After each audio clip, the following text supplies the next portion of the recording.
I guess there's pros and cons. Like with technology, things have become much easier. Like when I was starting, sometimes people would show up with the shoebox, like full of receipts and like paperwork. Do you know what I mean?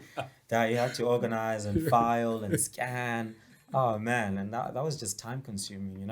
But like So, yeah, man, yeah, like yeah. yeah, and like it's all scruffy. Like they've just Really? literally chucked it into a shoebox. A Do you know what I Nike mean? shoebox? It better be Nike because I don't like it. Yeah.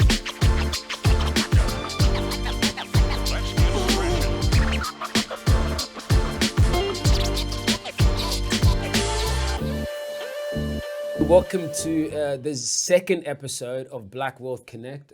Today we have a very exciting episode because the time that we are in right now is within the financial year, or the financial year has just ended.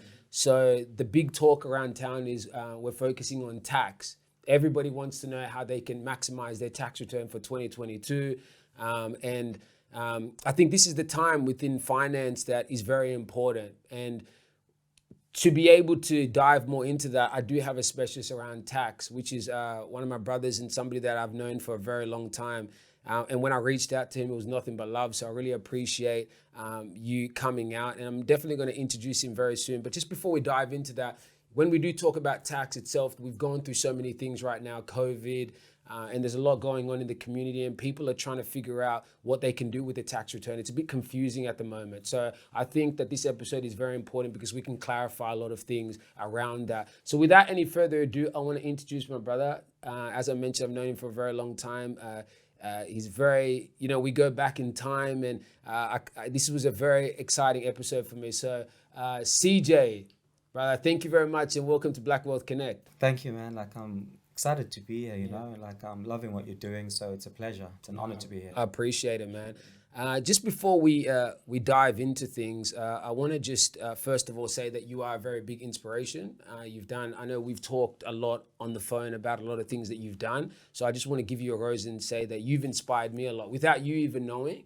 Just your work ethic. I think we used to talk about just some of the stuff that you did. I would call you sometimes. You're like, I'm still at work at 9 p.m. I'm like, Jay, are you ever gonna log out of your computer? I'm like, are you ever gonna log out? You're like, nah, I gotta get things done. So I'll just kick it off by like, what's motivated you to actually continue, like to be so inspired and dedicated to your work? I just think like in life, obviously we go through the path of, going to uni and studying, and I find most of the times people sort of get into a path that they are doing something that they don't necessarily enjoy. Yeah. So since day one, like I've always loved numbers, and like I just like that sort of finance world, and I'm just fortunate to be in the career and the industry that I love and I'm passionate about. So I feel like if you enjoy what you do, like the motivation just automatically follows. That's awesome. It doesn't necessarily feel like a role, does it? It doesn't feel like a job. It feels like Correct. something that you're just inspired by doing, so you continue to do it, right? Correct. Now, that's awesome. That's awesome. And we're definitely going to dive a lot into, what are the specific things you do in your role. But just before we dive into that, I just want to talk about like how we met, man, because it was very interesting. Very interesting. We used to work for the same company back, like how many years do you reckon it was? I reckon maybe 14 years ago. 14 years ago. And I remember that. So I started working for this company and I sat down and I didn't see you around the floor actually until one day you just popped out of nowhere. And because I used to be I was very tight with your cousin Les. Yes. Shout out to Les too, and he told me, "Oh, my cousin works for this company." I was like, "Oh, I've never met him before." And then out of nowhere, he just popped out. And then after that, we got to know each other. It was really cool. And then one day, you just disappeared. You went to a meeting or something, and you came back out. And you're like, "Oh, Fab, I'm leaving this role." I'm like, "What do you mean you're leaving?" And then you're like, "Oh, I'm moving on to other things." So what was your time at that company like anyway? Well, in the call center, what experience did you gain from that, like during that time? So as you remember, like we're doing personal banking, and we're just dealing with clients. So like I liked sort of like the communication skills that I gained from that role. Exactly. And also just understanding the ins and outs of like the banking industry, from ground level. Do you know what I mean? Like if you remember, like we're going into people's accounts, we're dealing with transactions. So you get familiar with how those things operate, like credit cards and loans and mortgages and interest rates and all of that. So I loved it, man, because we all have like an account, like, so it's cool to sort of understand how it operates and the background of it, you know? No, it was really good. No, you are right. And I always encourage people too that kind of starting in the banking world to start off at a call center because you learn so much. learn Like so I much. learned so much about just financial literacy starting off in a call center.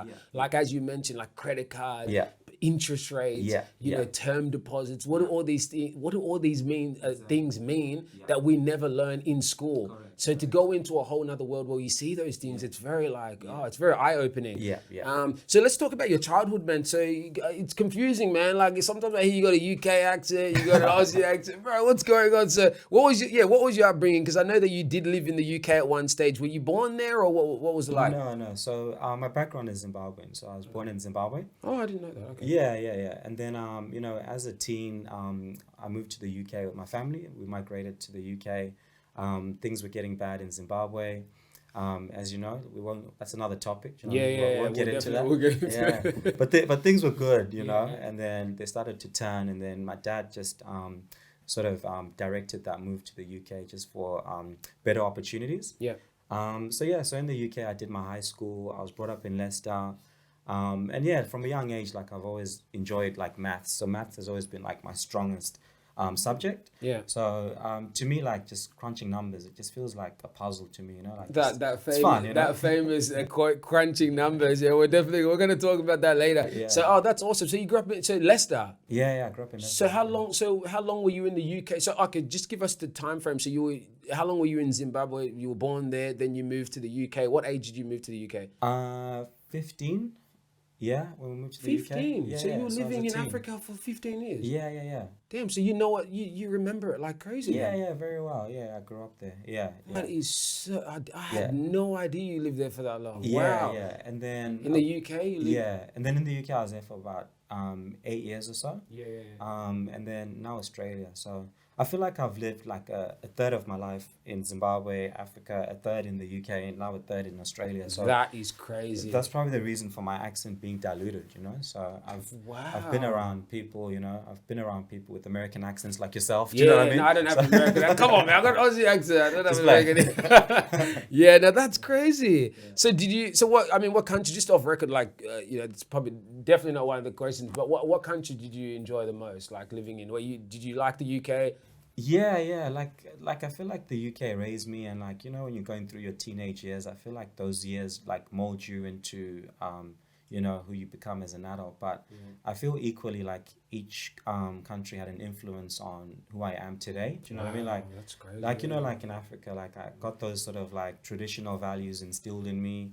And in the UK it was different. Like you have to adapt. And then Australia's teaching me something different. It's taught me something different as well. So I've learned, important things in each continent. Do you know what I mean? That's powerful, man. Yeah. That's powerful. Thanks, So it is, because it's like you gauge so much in different parts of the world, and it kind of, like you said, it kind of molds you to be who you are. That's amazing. So just going into finance.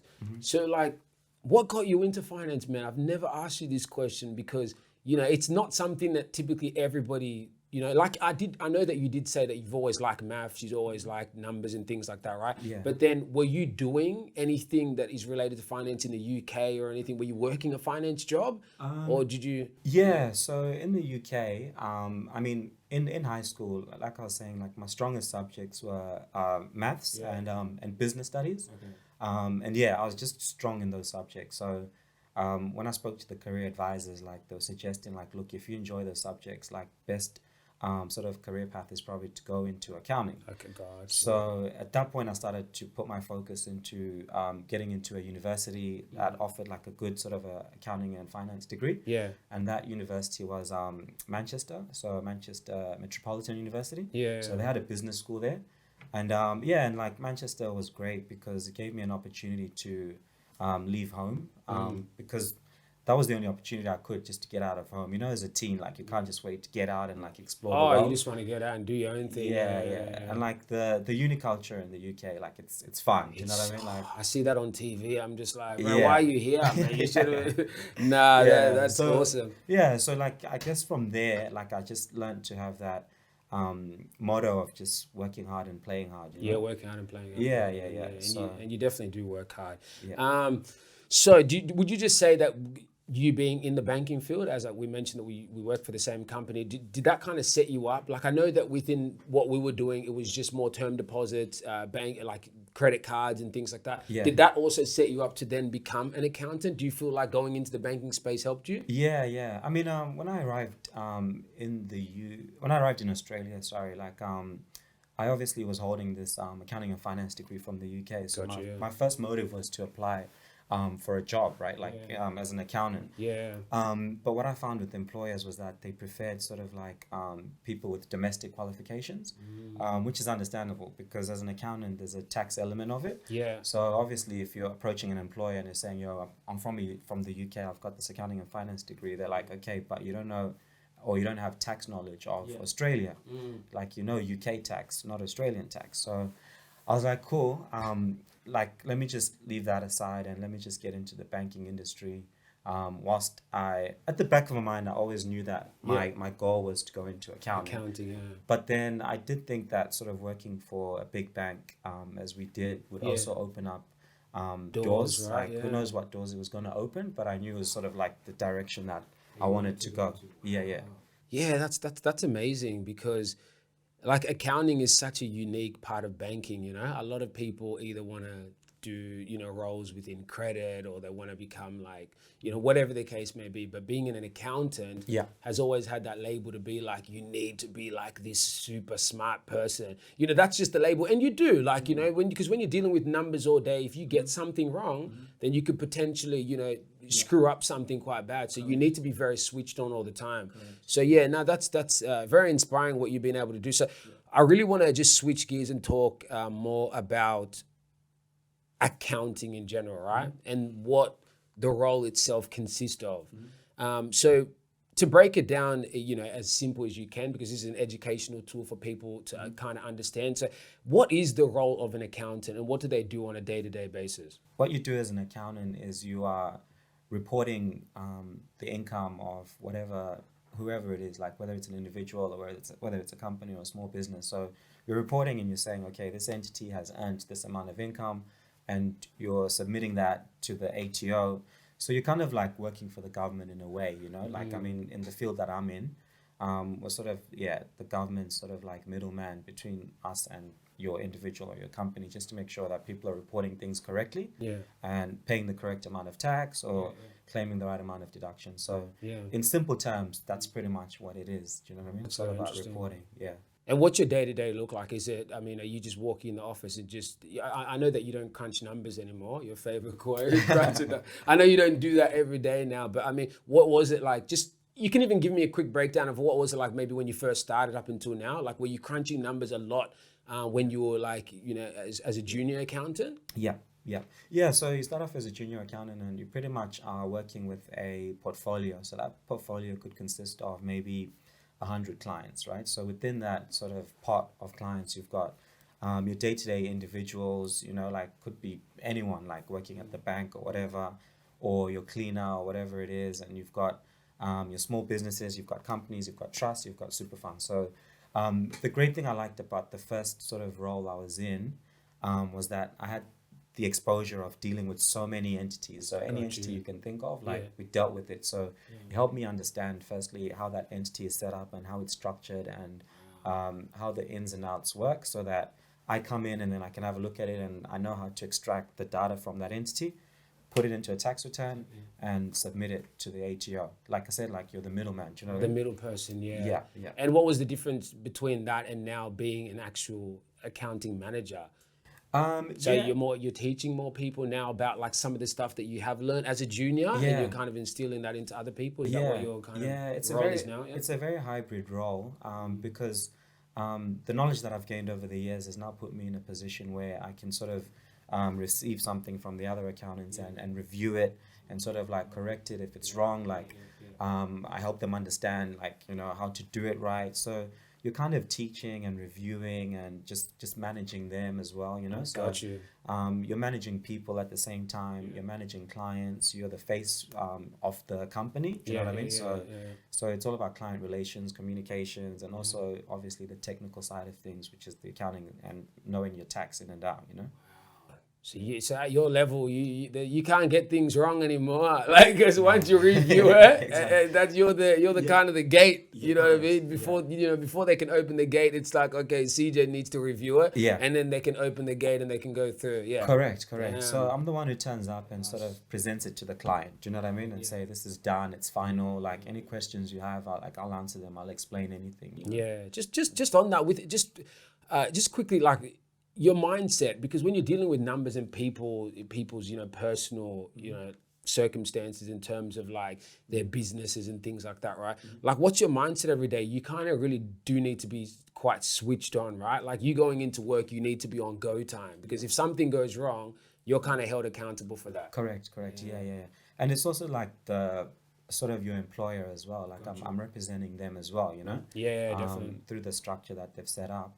But my mind frame is like, I'm just putting myself into the person's shoes, you know, of like whoever's tax return I'm doing, you know, like imagine if I was in their shoes, I'd want to sort of trust and rely on the person who's advising me on my affairs. Do you know what I mean? 100%. Because it can make or break you, you know, like if you take the wrong turn, you could end up like owing, like it goes into cash You flow. go off the cliff. Yeah. And you're going off the cliff with that government. I mean, I'm not going off the cliff, but I get it. Yeah. No, that's fair enough. So how does one become like an accountant? Like, just out of curiosity. Like, I mean, I know we talked about the whole junior thing, but this is for people that maybe eventually want to go into accounting one day. You know, they watch this and they're inspired by what you're doing. And, you know, like, I mean, how does one start?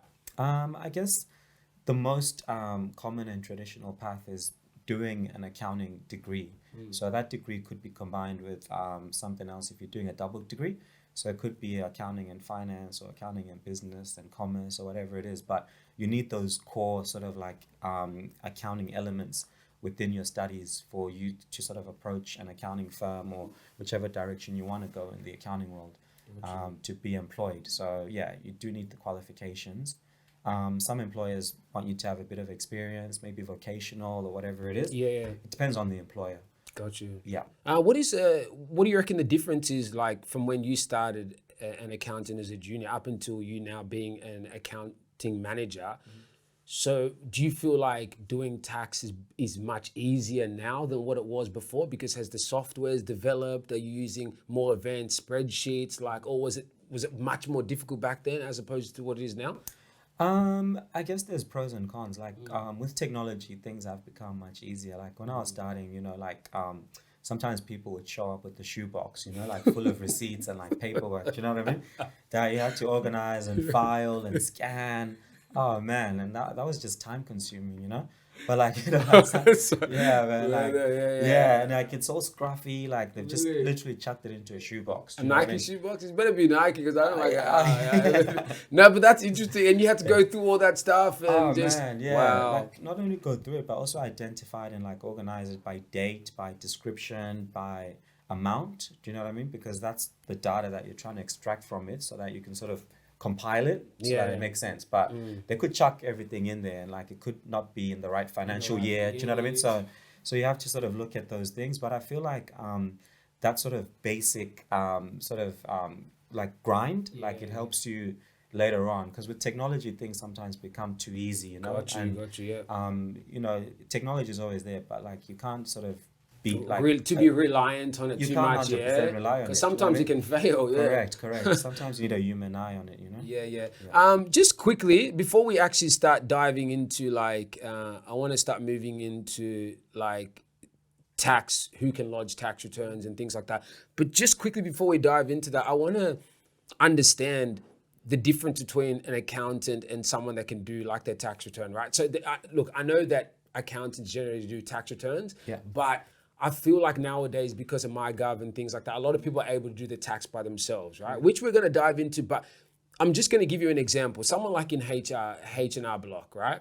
So you can go in there and they can do a tax return. Do you need to be an accountant to be a tax agent? And I hope that question makes sense, because I feel like nowadays, me being on MyGov, like I gave you the example, I can do my tax return. Correct. It doesn't make me an accountant. Correct. Going to HR Block, someone can do that. It doesn't. Do they have to be accountants Because they work in those firms? Yeah. So they're qualified accountants, or they just can just learn how to lodge tax returns, because everyone can do tax returns. Yeah, no. I mean, you need to be an accountant because you need to have the knowledge to make sure that what you're inputting and what you're reporting is correct. Do you know what I mean? So, however, like if your tax is simple enough for you to do it, the government will let you do it. And that's why sort of when you go into MyGov, there's 2 boxes you tick. So you tick that I've done this on my own without any assistance, or I've had the help of a tax agent, and you provide that individual's tax agent number or the company's tax agent number through MyGov. But ultimately, if you sort of tick that box that you've done it on your own, you're more open to a review or being picked up for an audit. Do you know what I mean? Yeah. Because you're saying, okay, I might not have like the right knowledge of me to do this, but I've done it on my own anyway. But if it's very simple, like there's PAYG, just normal basic one job. Yeah, it's correct. just like bang. And like with like the internet these days, like people can just do their own research and understand things themselves. Do you know what I mean? If you really want to invest the time into it and avoid paying someone like $100, but it depends on, you know, like the value you're putting on your time. Do you know what I mean? Do you want to do it, or do you want to pay someone else to do it? Do you know what I mean? Depending on how complex your tax affairs are. So like what is tax, CJ, and how does it actually work? Okay, so I mean, like tax in general, like when we pay tax, how does that structure actually work for people that don't understand? I mean, at a very basic level, you know, like you're in a country like Australia, so you're generating income, you're making income, and I guess one of the benefits of us being in this country is that, you know, we can drive safely on the roads, you know, like the traffic lights work. Do you know what I mean? There's certain benefits that we receive through Medicare or whatever it is. So the tax system, without going too far back into the law and stuff like that, is just a way of the government collecting money off citizens who are working, and they're contributing to the facilities of that country, you know? Oh, wow, okay. At a basic level. And that's fine. And does that work for, like, just going a bit more into detail, but like if you're a PAYG, or let's say you own, you're self-employed just under, you know, ABN normal, or then self-employed under a company or just a company in general, does tax work different for those, for those type of, you know, for that type of setup? Or is everyone kind of just taxed the same? So if you work for a company, that will go towards the roads too. It doesn't matter what you do, right? Like the tax will always go back to that country. Correct. Okay, at every level, self-employed, PAYG, it doesn't matter. Yes. Because you're generating income one way or another, whether you're an individual or a company or a small business. Gotcha. Is tax broken down depending on how much income people earn? Yes. So there's tax brackets, right? Yes, at an individual level, there's tax brackets. So the more you earn, it's marginal. The more tax you pay. However, depending on the structure that you have. So, for example, a company pays a fixed rate of tax. And that's how much? 25%. 25%. Okay. Yeah, in the current year. Okay. But marginally, as an individual, it goes up to about 47%. It goes at the highest rate. Okay. But as you probably know, like the first about 19,000 is tax free. You don't pay tax on that first lump, and then above that it goes into different brackets as you go up. That's awesome. And we'll dive into just quickly Hecs too, like people to understand when you take out student loans and all that stuff too. So how does that system work too? Because some people actually don't realize they do degrees and courses or whatever, and eventually they're charged. You know, at a certain point they'll have to declare whether or not they have a Hecs debt. So how does Hecs work, just for people that don't understand? Yeah, I mean, so with the Hecs debt, obviously it's a loan, right? For you to be educated, and the idea is for you to get that loan and sort of be educated and have a degree so that you can go into the workforce and start working, right? So if you're not working, you don't pay your Hecs. You only start paying it until you start working and you're earning a certain level of income. Okay, so gotcha. that also works in brackets. So as soon as you hit a certain level, you get taxed a certain percentage. Correct. Yeah. Which could be 5% or 6% of your taxable income. Yes, and that's also available. Sorry to cut you off, but that's also available on the websites too, right? So I don't know what specific websites. Maybe you can elaborate on that. But they give you the brackets in terms of like if you're earning a certain percentage, correct, then you're able to then you'll be taxed on that. Correct. Okay. So being fresh out of high school. Not myself, but just people that are watching it, right? They've just come out of school, or they're at an age where they can start working. Are you able to explain? So in order for you to actually start getting taxed, you need TFN, right? Which is a tax file number. Correct. So how does one get a tax file number, and how does it work? So to get a tax file number, you just apply for it online. It's a simple process. It's connected to your identity through the government, and like you said, as soon as you start earning income, you apply for a tax file number, and that's a requirement. Obviously, if you're being employed, you need to fill out a tax file number declaration form. So that tax can be withheld from you, when you start earning your income at that job or whatever it is. Oh wow! And when you and that you have to be an Australian citizen first and foremost, right? To be eligible to get a TFN, or is it something that it doesn't matter? Like no, not necessarily. I mean, you need to have working rights. For example, if you're a backpacker and you're here for like a year and you're working at a coffee shop, you've got working rights, right? Like to be employed.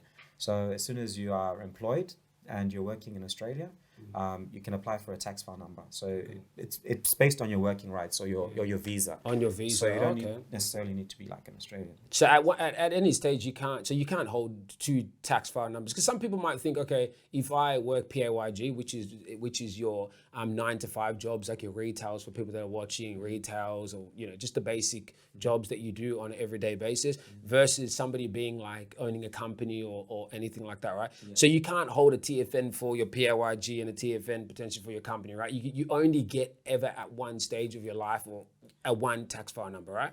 As an individual, yes. Oh, okay. Yes.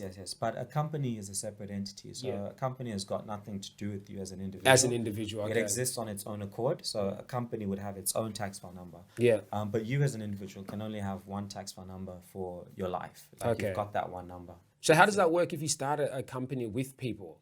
So that's very interesting, because everybody will carry their own tax file number, right? No, because remember, a company is its own entity, so it's not connected to any individuals. Correct. I got you. Okay. Yeah, that company is its own identity. It's got its own date of birth per se, in terms of like when it was incorporated. Yeah. It's its own existing thing, entity. Yeah. So the company sits at the top, and then you can have shareholders and directors. Who control that company. So you'll be taxed at the company rate, right? The company's taxed at the company. At the company. Because the company is the entity that's generating the income. The income, correct. Yes. Okay. So you'll be, as you mentioned, around 25%. Okay. For that entity. Correct. Got you. Okay. Yeah.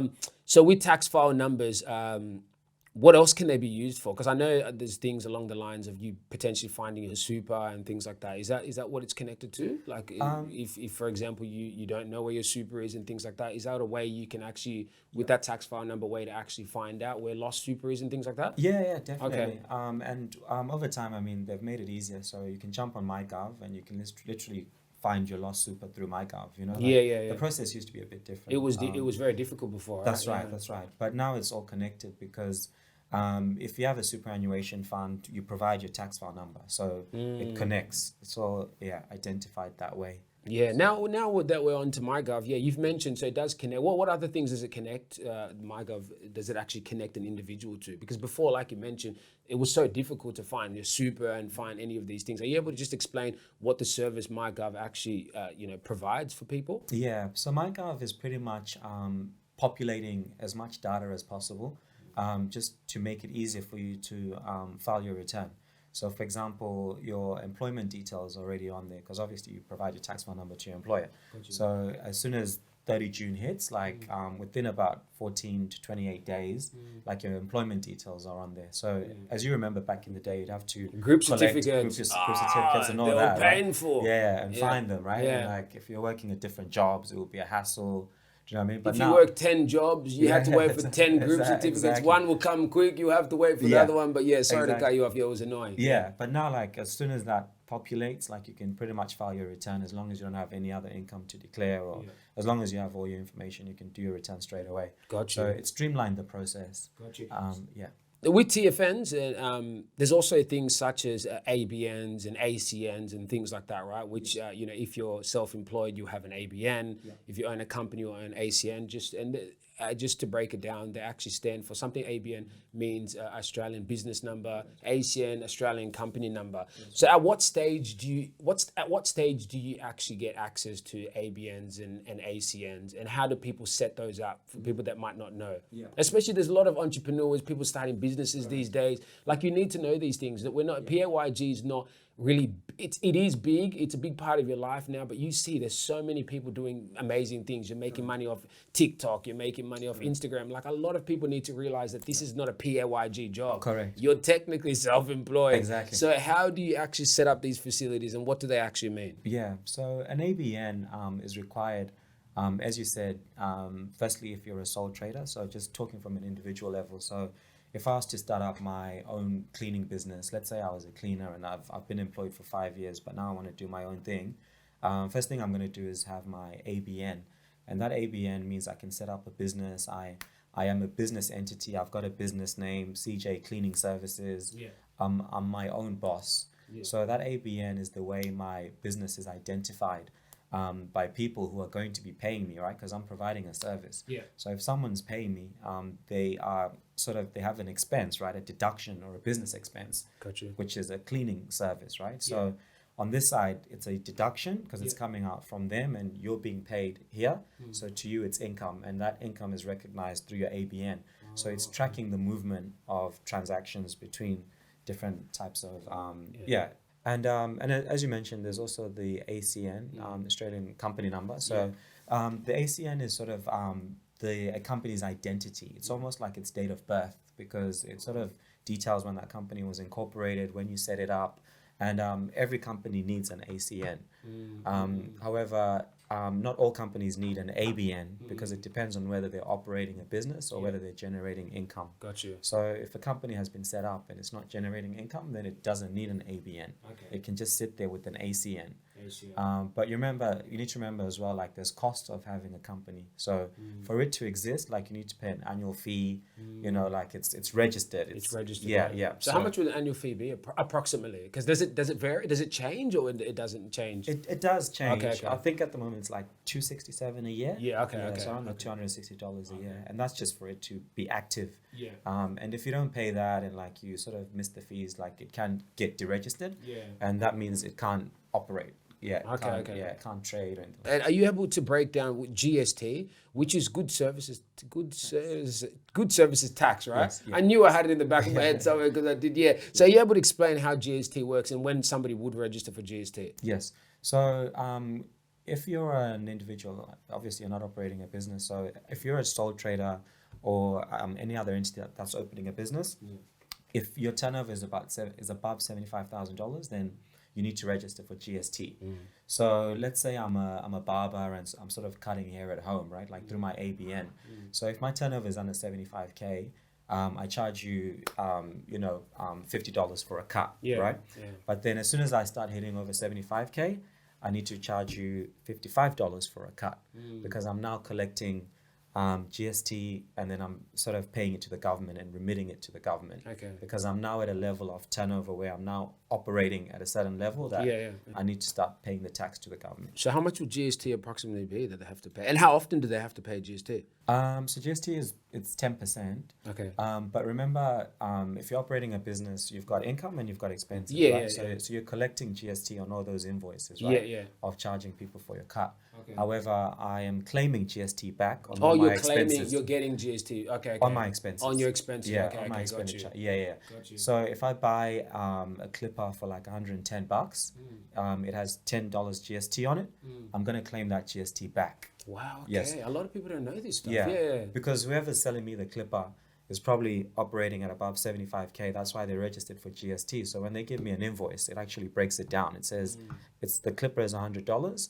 However, I'm also paying 10% GST. Do you know what I mean? Yeah, got you. That's very interesting. Do holding like ABNs, ACN, and pay, and obviously being registered for GST, does that impact tax returns a lot? Like, I mean, do people? So when you're doing your tax returns, would you do it differently because you actually hold those things like ABN, ACN versus a PAYG, which is very straightforward. So what is the difference between people lodging a tax return, holding an ABN, ACN and registering GST versus somebody that's just doing PAYG? Yeah, so if you're doing PAYG, like we're saying, like it's all connected through MyGov or through your TFN. So it all populates through MyGov, right? So if you're a sole trader and you're a business, you are responsible for sort of like reporting your income. Like you're the one who's sort of providing invoices to clients. The government is not really involved in in tracking that. So that's not gonna sort of populate automatically for all your expenses and your deductions, because only you know what you're spending throughout the year, right? So there's a certain section of your tax return as an individual, if you're a sole trader, where you fill it out in relation to any businesses that you are sort of operating during the year. So you're responsible for filling it out and sort of reporting the income, reporting all your deductions in there, and then whatever net that is, it gets added to your PAYG income. Yeah. So that all goes into one big bucket. So all your income sources are combined into one, and that's how sort of your tax is calculated based on that gross income, the total income, of your wages from your employer, of my side business as a barber, it's all put together. So you just and that is one of the questions. So you only ever lodge one tax return, right? So if you hold a company, you work PAYG, you're always just going to do one tax return.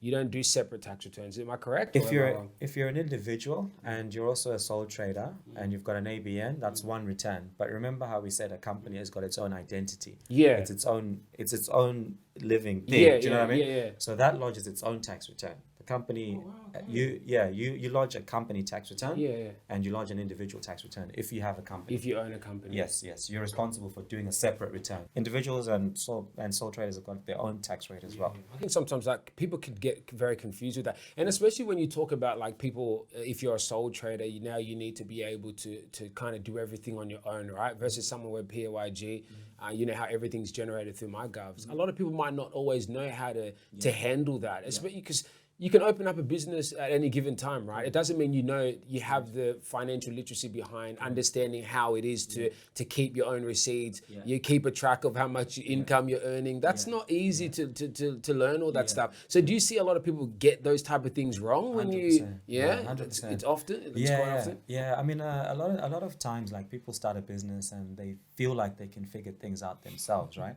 And then, friends have approached me many times and they tell me like, yo, I started this business 6 months ago and this is happening now. Like, I don't know what's going on. Can you explain to me? And then when you unravel it, it's like, damn, like you've been doing this thing wrong the whole time. Like, do you know what I mean? And I was like, why did you do this? Like, I Googled it, do you know what I mean? I watched like a YouTube channel on it, do you know what I mean? But then that's why there's people like us, like, like we've studied this. So like you need to seek some guidance and some advice because you might think that you are avoiding expenses and cutting costs by doing it yourself. But then when you approach me 6 months later, like, I'm going to charge you for me to unravel what you've done. To unravel you know what I mean? So it ends up costing you more. Do you know what I'm saying? If you're trying to repair somebody's 1 year of mistake. Exactly. Thinking like you're being smart. Do you know what I mean? Like trying to do it yourself. And especially like when your business starts to grow, like different things start to happen. Do you know what I mean? Like you need to make sure your bookkeeping is on point. You need to make sure you're now reporting GST. Do you know what I mean? So there's a lot of elements. So I always say, like, I don't know, correct me if I'm wrong, but you should, like, before you open up a business or, you register for ABN or things like that, you should do a lot of research before, right? Like, understand how it works and how things operate. Because if you don't have that education, like you said, you're going to meet someone like CJ and he's going to charge you for fixing, putting it, you've been putting Band-Aids all that time, and when he takes the Band-Aids off. Exactly. So, but then that's the thing about our current generation. Like I said, like Google is right there. You can Google anything and say, how do I do a tax return? Like there'll be a tutorial on it, but it won't be in depth. Do you know what I mean? And you might be watching something saying how you do tax returns in Canada. That's exactly what I was going to say. It doesn't apply here. You know? It doesn't apply. A whole different tax system, everything. Like look at even the American tax system. A lot of people end up in jail because 100%. they do things wrong over there, and you hear so many stories of people that are so wealthy that have done so well for themselves and they didn't even know because they didn't have the education around tax. One day they just behind cuffs And they're like, what the hell? I thought I was paying my tax agent and all this stuff, but the tax agent didn't even know how to manage that stuff. If Australia was that strict, I'd have a lot of people I know in prison. Yeah, I'm joking. I just play. No, but it's more lenient. Obviously. It's more lenient. Yeah. God, so you don't really see as much mistakes here. You see the mistakes, but the ATO is more lenient on people making mistakes, but it depends on how big those mistakes are. Do you know what I mean? Like a mistake of like $500 or something like that is cool, but like big mistakes, you can get fined heavy and pay interest and all that, and like you'll be on the ATO's radar, so like you'll be picked up for an audit like every year. Do you know what I mean? If you do something dodgy, and the other consequences, you could lose your company, you could be deregistered, you could. If you're a director of that company, you could be struck off as a director. Do you know what I mean? Really? So there's certain responsibilities that, do you know what I mean, that you have to look after, like if you're operating any kind of business. Can you give us some examples of what some people might actually go through? Or, how some people actually do things wrong in the tax system when they're lodging the tax? Yeah. So for example, I mean, one common thing that sort of people get wrong is if they have like an investment property. So people might have an investment property, they've just purchased it, and they are sort of doing their tax return in sort of like the investment rental property section. And you have to be careful with the deductions that you claim against your investment property, because some of them are not deductible, or some of them may not be deductible in that 1 year. You might need to spread the cost of that. At the moment as well, like the ATO is like, flagging those returns where people have investment properties, and they're looking closer at how you're reporting your income and your expenses, because people are trying to sort of maximize on their deductions so that they've got a negative position there that they can sort of offset against their taxable income. To get a higher return, ultimately, that's what they're trying to do. Yes.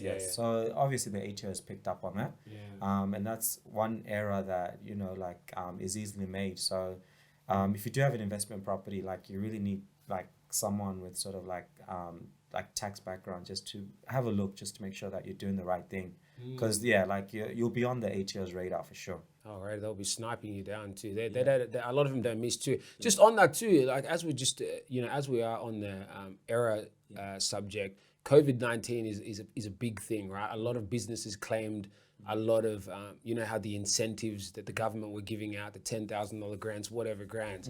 Like, what are you seeing now in terms of like some of the issues that people had, that false, people were saying that they have job seeker and things like that. Like, that was pretty crazy. Like, are you seeing a lot of errors in that department too? People, the ATO cracking down on things like that? Should I say? Yeah, maybe I should say that. I mean, we won't see it like this current year, just because all that JobKeeper stuff happened in the prior year when people were really taking advantage of the system.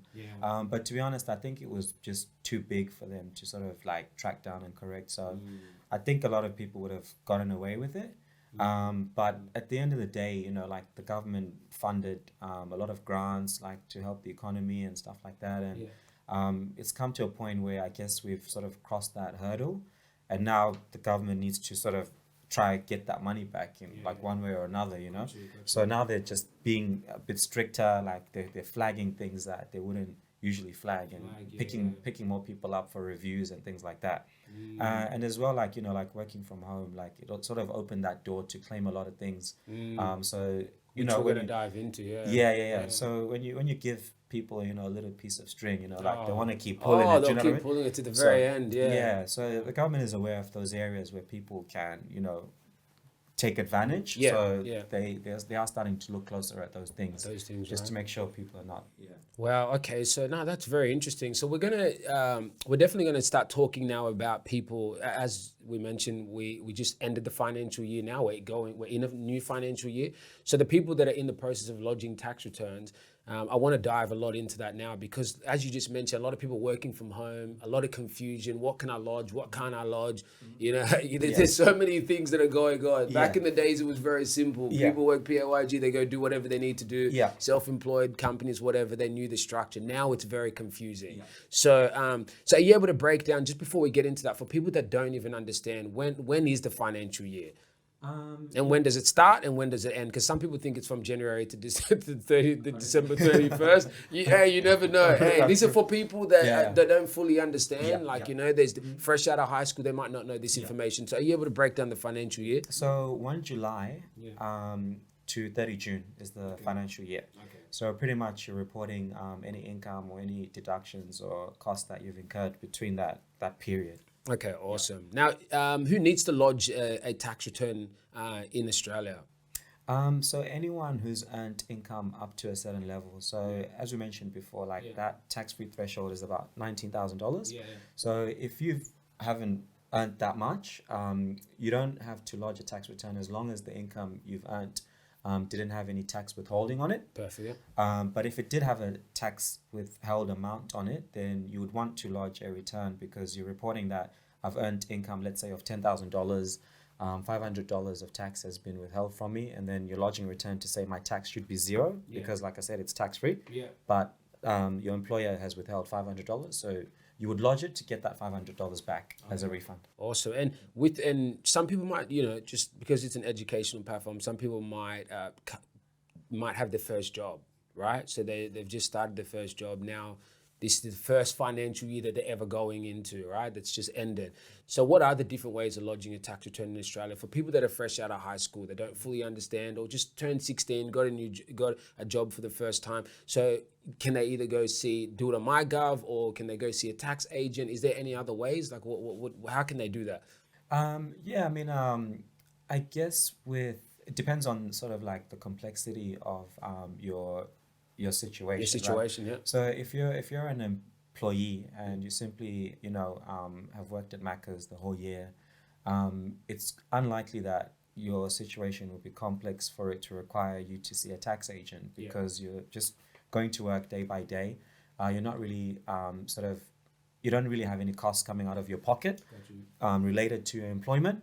So it's literally your PAYG and your tax withheld amount that's going to be reported through MyGov. So that's going to be simple. Very simple. But using MyGov, you can lodge your tax return. Correct. For the people that are fresh out of high school, don't fully understand. Correct. So MyGov makes it actually simple for people to be able to just follow the steps and lodge a tax return for the first time. Yeah. And they've made it very user-friendly. So you simply just go through the steps. Step 1, okay, so salary and wages. If it's being reported on there, cool. Yeah. Step 2, okay, deductions, any deductions related to working from home. Yeah. And you can click on the sections and they'll give you examples and give you explanations. So they've made it very user-friendly. And we'll put all the details too. And we'll put all the details in with MyGov and all that. We're going to put that in the description. Cool. But as you mentioned too, with the whole, depending on how complex you are. So when you talk about that, it's just people that have companies, which self-employed, don't fully understand how to lodge a tax return being self-employed. Mm-hmm. So when you get into gray areas like that, that's when it's potentially good for you to start looking at a tax agent and things like that. That can actually break it down for you so you don't make mistakes, right? Exactly right. Part of it is not making mistakes so that you're filing it correctly. But the other part is that you're maximizing on your deductions, you don't want to lose. You need to capture those deductions because they've come out of your pocket. You need to claim them. You need to claim them. And sometimes people don't think about them until they speak to someone and he's asking you those questions like, hey, did you spend money on this? Did you spend money on that? You're like, I did. Well, that's deductible. But if you're doing it yourself, sometimes it doesn't trigger until someone prompts you, 100%. So, and then you end up getting a 250 tax return when you could have got, maybe $1,500 or $2,000. Exactly. Just with a couple clicks of a button and, with the education too. Exactly. Also. So what happens if you don't lodge your tax return for years? Do you get like a bigger return? Like I know it does sound pretty funny, but some people might think like this, right? But like you might hold off on lodging your tax, right? Then you can get, for example, $1,500. You've kind of gone on MyGov, done your thing. You know that you could potentially get this much, but some people might hold off on it and be like, okay, next year I could probably earn more. Like, do you get more of a bigger tax return if you do these things, or is there consequences if you don't lodge your tax return? Some people don't lodge it for a very long time. I know some people. I guess the question is, what is the intention of you not lodging it? Like, if you're not lodging it because you can't be bothered, then that's different. But like, you want to lodge a return because you could have a refund there, right? But it's not going to get bigger because each year is isolated. So like 19 is 2019. Whatever happened there happened. Do you know what I mean? Like, it's not going to change you doing it all together. What could happen is you could have a bigger payable that you should have been paying year on year. Or you could have a refund, but then that means you've missed out on having that money earlier. Do you know what I mean? So it works both ways. But what you don't want to do is to sort of lodge like a number of tax returns and have a payable, because that means you should have paid the government money. It's the government's money, so they're going to hit you with interest, and they're going to hit you with penalties. So if you don't lodge on time by the due dates that are prescribed, you get penalized. So what's the maximum time? Like, I mean, how long is it that you can lodge a tax return? So the financial year just ended, right? So how long does an individual have until they can actually lodge a tax return? So as an individual, if you're doing it yourself, you've got until the 31st of October. So the government gives you about 4 months to lodge it, right? But then if you are doing it through a tax agent, you actually have an extended period to lodge. So you've got until the 15th of May. In the following year? Correct, on the next year. Okay. Yes. Because you're doing it through an agent, so the government is giving, you know, that agent enough or sufficient time for you to collect all your data and to make sure that it's done properly. But if you don't see a tax agent, then you need to do it by the 31st of October. Oh wow, okay. That's awesome. And after the 31st, after May, what was 15th it? of May. 15th of May, after that, like it can't be extended anymore, right? Depending on your circumstances. Oh, depending on the circumstances. Yeah. So they have a bit more power than with someone just doing it online or something, right? Like that. Yeah. I mean, even if you're doing it yourself, depending on your circumstances, like, you know, things can happen. You know, like people can be ill or whatever the case is. You just need to contact the ATO. Do you know what I mean? Like, it's all about communication. At the end of the day, do you know what I mean? Like, if you've been in hospital, like, obviously you can't do it. Do you know what I mean? Yeah. So like, you can sort of avoid penalties, but you just communicate with the ATO, and they can definitely extend it and give you leeway. If there's a reason, you know, that you can't do it on time. So obviously we're technically still in a pandemic. I hate using technically because we are still in a pandemic. I think we just don't see it on news as much anymore. It's not out there as much. Like, how has COVID impacted the tax system over the last 2 or 3 years? From your perspective, how has it impacted? Like, has it just, when I talk about impact, what are you seeing more? Are people making more mistakes on their end? Like, what is it that you're actually seeing in terms of like the whole COVID effect? Yeah, I mean, I guess the biggest impact of COVID that sort of changed that whole, the employer world, right, or the employment world, was that people started working from home. So that opened up the door, like we were saying before, for deductions that relate to you working from home. So the government introduced, easier ways for people to be able to calculate a deduction to account for the cost of being at home. Are you able to that's a good leeway. Are you able to talk about some of these things, right? And how let's dive into the whole lodging a tax return around COVID. So what has the ATO introduced for people, like especially working from home? That's a big thing. Because I know there was like a fixed thing that they implemented. Then they fixed other ways, like because this you're paying your own electricity, using your own water, you're using everything of yourself. So how are people able to claim those things back now? So as an employee, if you started working from home and you never worked from home before, the government understands, obviously, you've now set up a space for you to work from home. And like you're saying, like your electricity is running whilst you're at home. Ordinarily, you would have been at work, right? At work, So like, your phone, your internet, all of that, right? So they've introduced a way for people to calculate that deduction, right? And it's called the shortcut method. So what they've done is it's called the cents per hour method. So for each hour that you're working from home, you multiply that by 80 cents. And you sort of total that up, and then that becomes your deduction. And that deduction over the year accounts for like your internet usage, your telephone usage, your electricity, all in one go. Because the other side of it would have been you sort of like collecting all your receipts for like electricity and water and internet and mobile phone, and sort of putting a total on that amount and gauging like a proportion of that versus your time when you're not working from home. So it would be a more complex deduction. Do you know what I mean? Because you're still doing your 7 hours per day, right? But you're not working 24 hours from home. Do you know what I mean? So you can't claim the whole electricity bill. So I wish I could do that. But anyway, you would have had to apportion it and calculate it, right? But now the 80 cents per hour method, it's simple. It's like, okay, So it's like, I did 7 hours per day Yeah, across 5 days per week. Yeah. I did it 2,000 hours in the year. 2,000 hours times 80 cents is my deduction. Oh, okay. That's what goes into my tax return. So that would be the fixed system. Correct. The fixed system versus the other system where it's like the actual cost the method. actual cost Yes. method. Okay. Like I said, the actual cost method is a bit more complex because It is, you yeah. total that cost. You total, right? and So- it goes. You have to go more into detail about. Correct. It. Yeah. Okay. Correct. Yeah. Okay. But do you ultimately feel like the fixed system really adds up to how much people should be? Like, I just kind of feel like 80 cents is like, because people use a lot. Like if I'm, for example, I've been working at home for the last 2.5 years. Yeah. I don't think 80 cents. Yeah. All right. Yeah. Yeah, do you get what I'm trying to say? I get it. Is that kind of downplayed? Like, You're right. Yeah, and like anytime you have like a fixed fee or a cost, it obviously doesn't cover everyone. Everyone, it's not fair for everyone. So that's why there still is the actual cost method.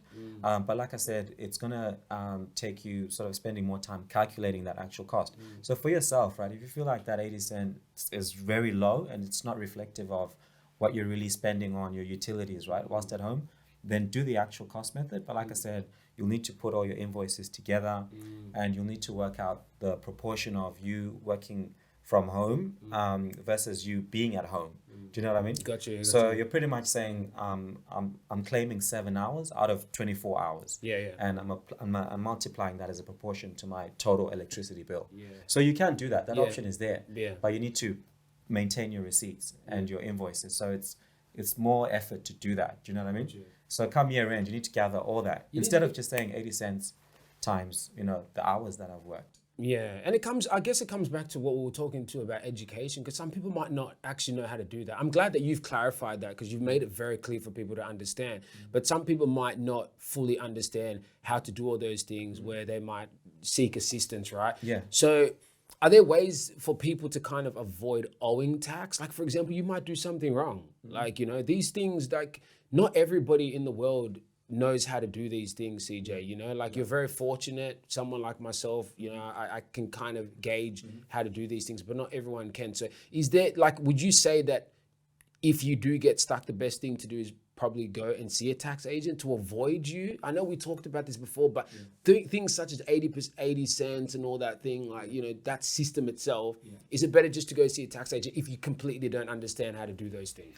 Yeah, it's the best. Because you could end up owing tax. That's what I'm trying to like get down to. I'm trying to avoid somebody potentially from owing tax, which they might not need to owe, versus them just clicking a couple wrong buttons. Yeah. If you're in doubt and you're not sure, and something is not clear, then definitely like you see an agent.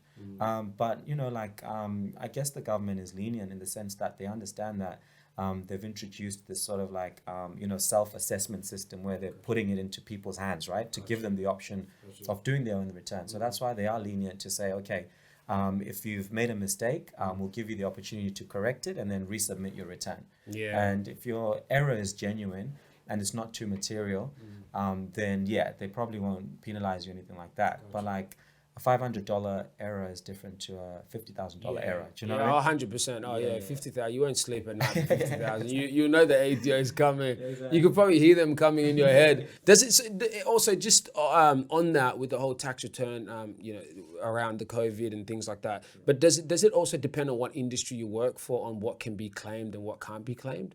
Because, like with the nurses and, versus somebody that works in the bank like myself, there has to be different things in which they can claim, right? Yeah. So does that vary? It does vary. And if you sort of go onto the ATO website, it does give guidance in different industries. Oh, different industries and stuff? Okay, correct. Awesome, you can claim. So for example, like if you're in the entertainment world or you're an actor or an actress, like you might be able to claim your costs for like doing your hair and your makeup if it's a requirement for that role. But if you're working at a salon and you're doing your makeup every day, obviously you can't claim that cost because it's not a requirement of your role. You could show up with no makeup. Yeah, makeup. Yeah. What about things like cars and stuff like that? Like, I mean, with fuel, if your job requires you traveling a lot, how is that factored into tax returns? Definitely. I mean, like at the end of the day, right, like you're claiming deductions for any cost out of your pocket that relates to you earning income or you getting to work. But with cars specifically, because I remember at one stage, my mum always my mum at one stage, because she was doing a role where she drove a lot, they did it a lot by kilometers, which confused the hell out of her. She had to know how many kilometers she was driving at a certain period of time. That's how the ATO, when you're lodging it by yourself, they break it down based on kilometers. So do you know that? How well do you know that system, and is that still current at the moment? Yes, yes. So again, like the home office deduction that we were saying, right? Like it's got a fixed rate method, and then it's got like an actual cost method, right? Yeah. So the fixed rate method is kind of like the kilometer method, right? Because for each K that you travel, you claim 72 cents, for example, right? Okay. So, but you don't need to be like to the dot with that method because it's an estimate. So you estimate how much you traveled for the year. So it's capped though at 5,000 kilometers. So if you've traveled more than 5,000 kilometers, you can't put in a claim using that method because it's an estimate. But yeah, so if you've traveled 2,500 Ks for the year, you multiply that by 72 cents for each kilometer traveled, and that's your motor vehicle deduction. The other side of it, if you're traveling very heavily, like above 5,000, maybe you're doing 10,000 kilometers a year, then you need to provide your invoices, your receipts for your fuel, your insurance, your rego, and all of that. And then you also need to maintain a logbook to sort of say that, okay, out of my travel, 80% has been related to business and 20% has been related to personal.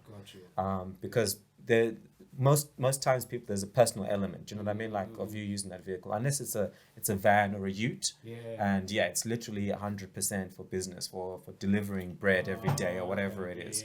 But you'd still so there's sort of certain types of vehicle that are exempt from sort of like that method, you know, of having to sort of apportion like business versus personal. Business versus personal, okay. Yeah, but then if you are running like, if you had like a delivery van or something like that, it would be easy for you to substantiate that it's 100% for business use. Yeah, got you. No, awesome. I want to dive into, as we start to kind of wrap this up, I want to start just going into some questions of, because I was asking a lot of people about, you know, if I was to sit down with yourself, what are some of the things that they would want me to ask you, right? So one of the things is, which is very important, is around stamp duty, right? Are you able to explain how stamp duty works for people that have to pay stamp duty? I mean, in its simplest form, stamp duty is a tax on the purchase of a property. And there's certain thresholds depending on the value of that property as to when you pay it, but it's all based on property purchases on that transaction. On pretty that much. transaction. Yeah. So it's like a transactional tax. And that goes to the government. Correct. So the government they literally that's all them, right? That's just it's a government thing that they've implemented to be able to generate some sort of money, and it depends on, and just on that too, just so people understand, as you mentioned, it is related to property. It also subject to different states too. I'll throw that out there, and it also depends on how much the property is worth. So they just need to keep that in mind. So what are franking credits? This is something that someone wanted me to ask you again too, which is which I feel like I even did my research too, and I was trying to gauge a bit of an understanding about how franking credits work. Are you able to break it down for us in a very simple way on how it works? Yeah, definitely. So franking credits are pretty much the tax that has been paid by a company that pays you a dividend. So it all relates to dividends. So as you remember, when we were working for the bank, we received dividends from the bank. I just received dividends not long ago. Did you? Just told you $60, man. I was rich. $60, nice, man. I just do that out there because I got dividends, and I checked my account one day and I'm like, $60 for nothing. I'm not complaining. That's cool. Yeah. So I mean, it all sort of, if you sort of rewind and get to the bottom of it, it starts from you owning a share, right? So you working at the bank, you receive shares, right? Like as part of your package or whatever it is. So you now have an investment in that bank, and now that bank has a responsibility to pay you income because you've invested, right? So they've given you shares. So when they pay you that income, remember that company is its own entity, right? So it pays its own tax. When it's paying you that dividend, it's paying you from its after-tax profits, after it's been taxed. After it's been taxed. So that income is paid to you as a dividend. So when you receive it, you're not going to pay tax on it again because it's already been taxed here at the source, right? So what happens is when you report it through MyGov, that's something else that comes through MyGov automatically because it's all connected through your tax file number. So when it comes into your hands as an individual, that's $60 or whatever, right? It had a franking credit attached to it. It's going to show up on your MyGov. It's going to show up as income that you've received. You'll be taxed on it, but you'll receive an offset for the tax that the company has paid on that dividend. Yeah. That offset is the franking credit. Franking credit. So it's almost like they just don't want you to get taxed double. Correct. Like, they're trying to avoid you being like, getting taxed at every stage of you receiving that. Exactly right. So that tax you've paid is the franking credit. That's pretty much it. Okay. Yeah. And what is Medicare levy and how does that work? So Medicare levy... Because we see that a lot. Sorry to cut you off, but we see that a lot. Even when we do our tax returns or even on notice of assessment, we always see Medicare levy and things like that. So what is that specifically? So Medicare levy is a 2% tax that's pretty much paid by every individual that earns above a certain taxable income. So once you earn above that income, you get taxed 2%. And that's pretty much going into the Medicare and health system. So for you to, be able to have a Medicare card and for you to be able to go see the GP under the bulk billing system, do you know what I mean? So it's going into that part. So every individual earning above a certain amount. Threshold needs to pay Medicare. Yeah, at 2%, and it varies as well on your household income. So it depends on your household income as well. Got you. That's awesome. Okay. And just with charity, are you able to just quickly explain how that would work in terms of tax? Are you able to break that down? Yeah. So all donations to charities are tax deductible. So anytime you sort of make a donation, what should happen is similar to you making a purchase and buying something, right? You should get a receipt. And that receipt will say, this donation is tax deductible. Yeah. However, not all charities have that tax deductible status. Yeah. So they need to be sort of like on a list, on a certain list. Okay. That means that any donations that they receive or contributions that they receive are tax deductible to whoever has made that donation or contribution. Wow, so completely different. It's a completely different ballgame, huh? Correct. Yeah. So if you have made a donation, try get a receipt if you want to claim that deduction, just so that it shows and it verifies that you can claim it as a deduction, because like I said, not all charities have sort of deductible donations that you can make. It'll probably be the bigger ones. I don't know. I'm not 100% sure. Don't take that, but I'm just assuming like the huge ones, like like your big foundations, would do that. Yeah. However, like if you are legitimately a charity and you've set up as a charity, then it's just an application process. You just provide that you've been structured as a charity and like your contributions are going to a charitable cause, and then you get that status. So there can be some very small ones, like your local ones. Like at the supermarkets. They could have, that status for your donations to be deductible.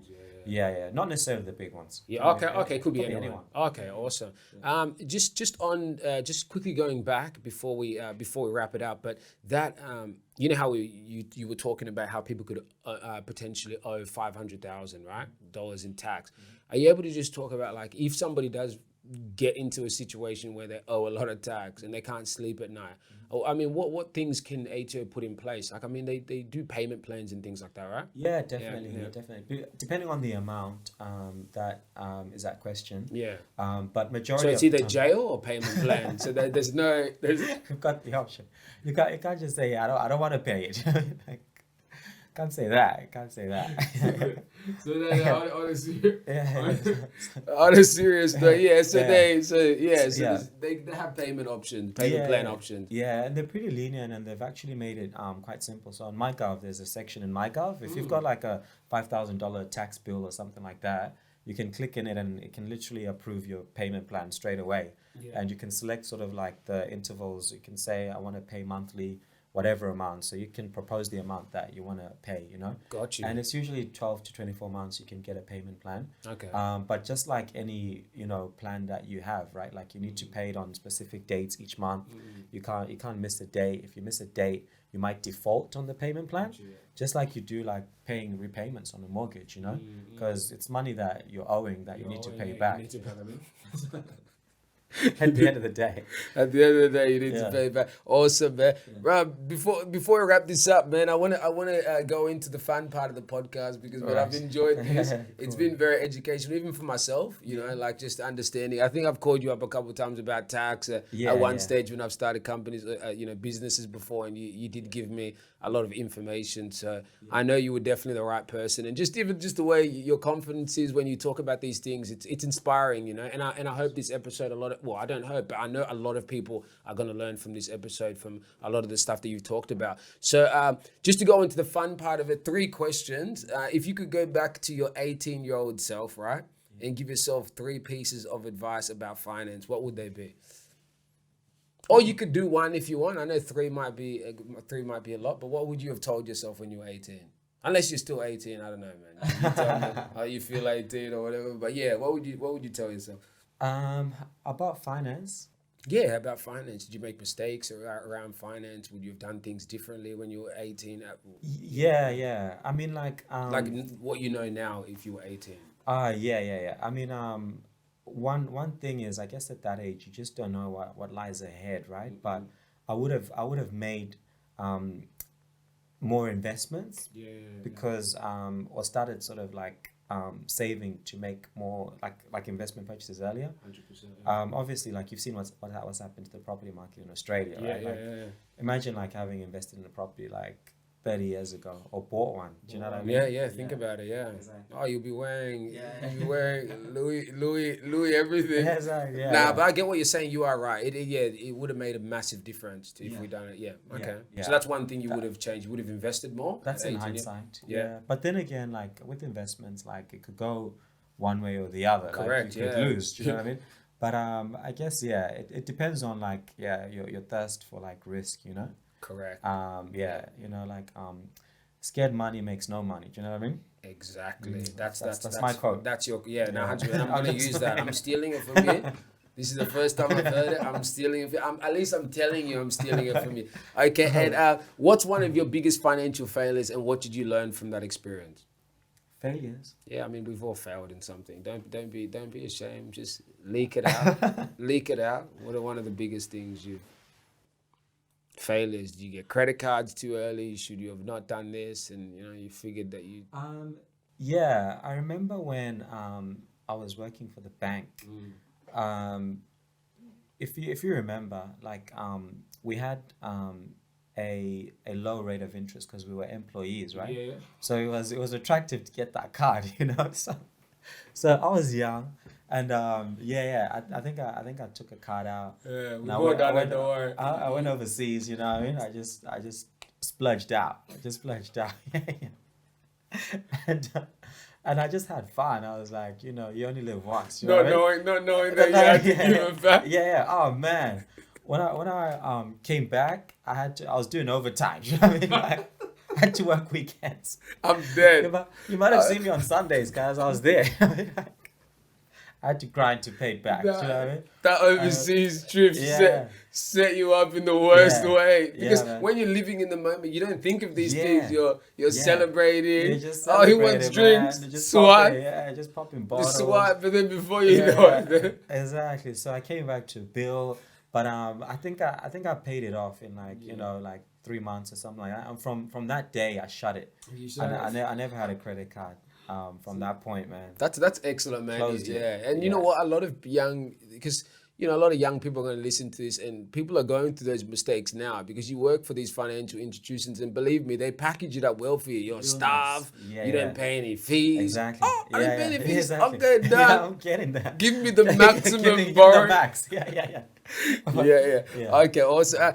And just to wrap it up, who has been your most important professional mentor in your finance career, and why? From a young age, I've always been a fan of Diddy.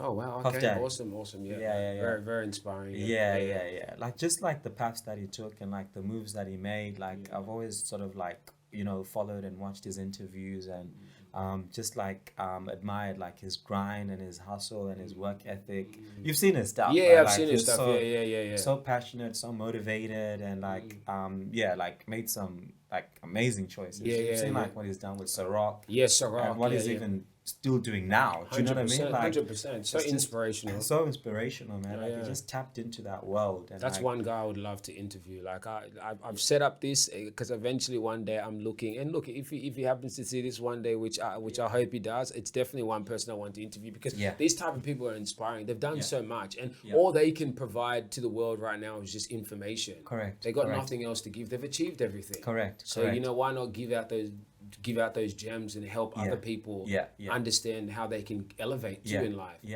So no, that's really good, man. So people like Diddy. So man, honestly, CJ, this has been amazing. I think, oh God, like, I think when I reached out to you initially, it was so easy, man. I think that you were on board straight away. And I honestly want to say thank you for everything you've done. Even just, just the relationship that we've had from the beginning has always been so genuine. I met you the first time, and it's never felt like it's changed. You know what I mean? Like, let's introduce me to you, and that's it. You know what I mean? You come to Melbourne. You always, you always reach out. I come to Sydney. I'm always gonna reach out and come see you. And I think that just your experience is so inspiring. Like people see us and they're just, they see us and we go out and we do things every once in a while, but they don't understand that in our professional fields that you're like, someone like yourself is an expert. And just having this podcast, people will reach out to you and be like, okay, I have this situation around tax, and it's good for them to be able to see the stuff, the information that you provide on a platform like this. So if they have any issues, then they can ever, get in contact with you. So if you don't mind, we're going to put all your contact details underneath. So if anybody wants to reach out to you personally or just go through the company that you work for and basically be able to seek information, then I hope that's okay with you. Yeah, 100%. Sure. Yeah. Any last words before you wrap up, man? No, man, like you're saying, man, like I'm just excited for what you're doing here, and like, the doors that you're opening. And as you said, like since day one when we met, like the energy has always been the same. I think sometimes you meet people in life and like you just know that you'll always click, like your energies match, you'll always connect. So I'm glad, like, to have seen you progress over your journey as well, and what you've been doing, like with your businesses, like your hustle and everything else, you know what I mean? Like your work ethic, I know you're a grinder, man. So like, appreciate it, man. I feel this is going to go far, man. No, I really appreciate it. Thank you so much. And just before we wrap it up, one more last thing. What did I want to say? I wanted to say that, I remember this guy, and just keep this in the cut.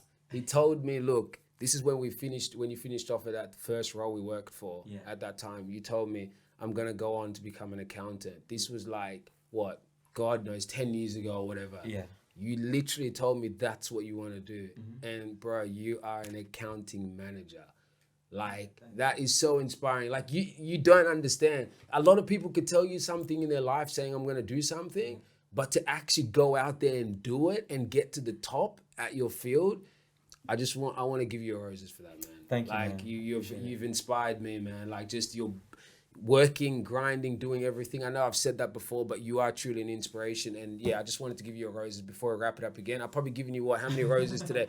3 roses. I've got a bouquet. I've got a bouquet right but I appreciate you. Thank you very much. Black Wealth Connect, CJ.